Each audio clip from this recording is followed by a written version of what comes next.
You think your anger makes you powerful, but it's actually the exact moment you lose total control over your future. If you've ever felt that mental hangover, the ringing in your ears and the hollow weight of regret after saying things you can't take back, then you know you're not just tired from work. You're exhausted from the constant war inside your head. You're winning the arguments, but you're losing your peace. In the next few minutes, through the ancient parable of the burning ember, I'm going to show you how to trade that internal chaos for a shield of silent authority. I'll reveal the one secret ritual that will turn your reactive rage into an impenetrable force, so you can finally stop being the fuel and start controlling the fire. But before you can master this fire, you must understand the invisible weight you've been forced to carry without even realizing it. A weight that is currently destroying your future from the inside out. Kale sat in the deafening silence of his living room, the echoes of his own shouting still bouncing off the walls. He'd won the argument, but the victory felt more like a hollow, bitter pill stuck in his throat. His ears were ringing and his chest felt tight, as if an invisible hand were squeezing his heart. This is the mental hangover, the crushing weight of regret that arrives once the red mist clears. You know this feeling. You aren't just tired from your 9 to 5. You're exhausted from the constant state of internal war. Your jaw is perpetually clenched because you're always waiting for the next person to screw up. Imagine carrying a backpack full of lead weights every single time you step out your front door. This is the invisible burden of your anger, a weight so familiar you've forgotten you have the choice to put it down. Kale was successful on paper, but he was buckling under the gravity of a spirit that refused to forgive.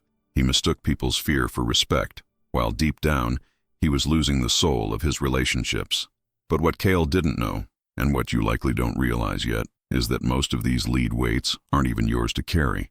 There is a specific reason why you feel responsible for every conflict, a hidden trap I'll reveal when we reach the mountain.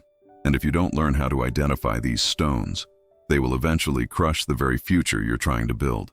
Kyle trekked up the mountain path, not looking for a sermon, but for a tactical advantage, a way to crush his rivals without effort. When he finally stood before Master Haku, he demanded the secret. But instead of a weapon, Haku gave him a task that felt like a slap in the face. Sit and watch ink dry on a piece of paper. 10 minutes in, and Kale felt like his skin was crawling. The silence wasn't a refuge. It was an interrogation room where his own thoughts were doing the screaming. Finally, he roared in rage. "This is a joke!" He expected an argument, but Haku simply pointed to the paper. The vibration of Kale's own outburst had caused the wet ink to bleed, ruining the perfect circle. "You see," the master said, "the ink didn't fail you. Your own internal noise was the hand that pushed the brush." Kale realized then that his lack of control was the only thing standing in his way, a truth he had spent his life running from. He had been blaming everyone else for the mess on his page, never realizing that he was the one shaking the table. But Haku wasn't finished. He reached into a small iron pot and pulled out something that made the very air in the room shimmer with a dangerous heat. This next lesson contains a secret about your biological reaction to stress that no one has ever told you, and understanding it is the only way to stop your future from being scorched before it even begins. Haku reached into the forge and pulled out a single, pulsing ember, a tiny trapped sun bleeding fierce light. He placed it in a wooden spoon and handed it to Kale. "Walk to the far wall and back," the master commanded. "If the spoon catches fire, you restart." Kale's knuckles turned white as he felt the heat traveling through the wood, a creeping sensation of pure pain. Every time a memory of his boss's smirk or a past insult flashed through his mind, his hand jerked. The spoon hissed as the wood began to char. He realized that the moment he thought of his enemies, his body betrayed him. His resentment wasn't a weapon against them. It was the fuel for his own destruction. As Haku whispered, "The ember doesn't know your enemies. It simply burns whatever is closest. And right now, Kale, that is you. You've been holding this coal for years, thinking you were preparing to throw it. But look at the damage you've already done to your own peace. Holding a grudge is exactly like holding fire and expecting it to stay cold." But as Kale stood there, his hand shaking and his muscles screaming in agony, Haku leaned in to whisper the one secret that would finally cool the rising flames. A secret that doesn't just stop the burning, but changes the very nature of the person holding the spoon. I will share this specific word with you in a moment, but first, you must see what happens to the fire when you finally decide to let go. Kyle felt the heat biting deep, but suddenly, he stopped pushing back against the pain. Instead of glaring at the coal, he closed his eyes and drew a long, slow breath. In that moment of surrender, the frantic noise in his head simply stopped. His hand, once trembling like a leaf, became as solid as granite. He realized that you don't master the storm by shouting at it. You master it by becoming the eye. Haku's voice resonated within him. Control your fire, or become the fuel for someone else's agenda.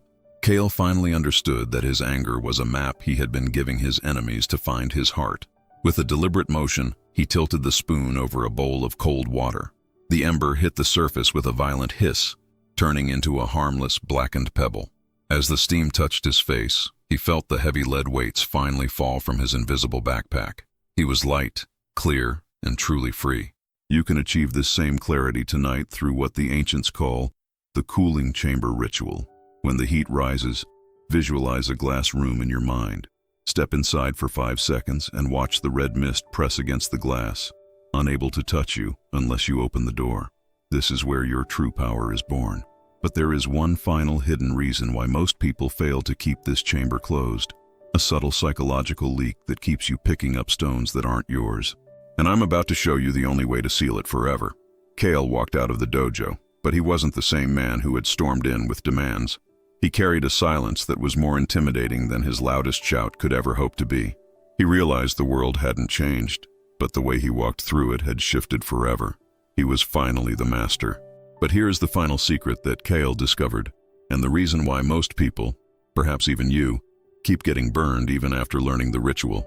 You are still trying to carry stones that do not belong to you. Many of the stories you hear here aren't just stories. They reflect the invisible weight you may be carrying every day. If you're tired of holding pain, responsibility, and guilt that were never yours, I created a specialized guide called The Weight of Stones That Are Not Yours. It's designed for those who want to let go, set boundaries, and live with the same lightness Kale felt when the steam finally cleared. When you get your copy today, I'm also including 2 vital tools to ensure your cooling chamber never breaks. Bonus 1, learning to let go of stones that are not yours.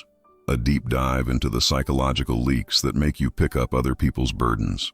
Bonus 2, when saying no is an act of self-love, the ultimate shield to stop being the fuel for someone else's agenda. The link is in the description and in the pinned comment. Stop being the fuel. Start controlling the fire. Put down the stones that were never yours to carry.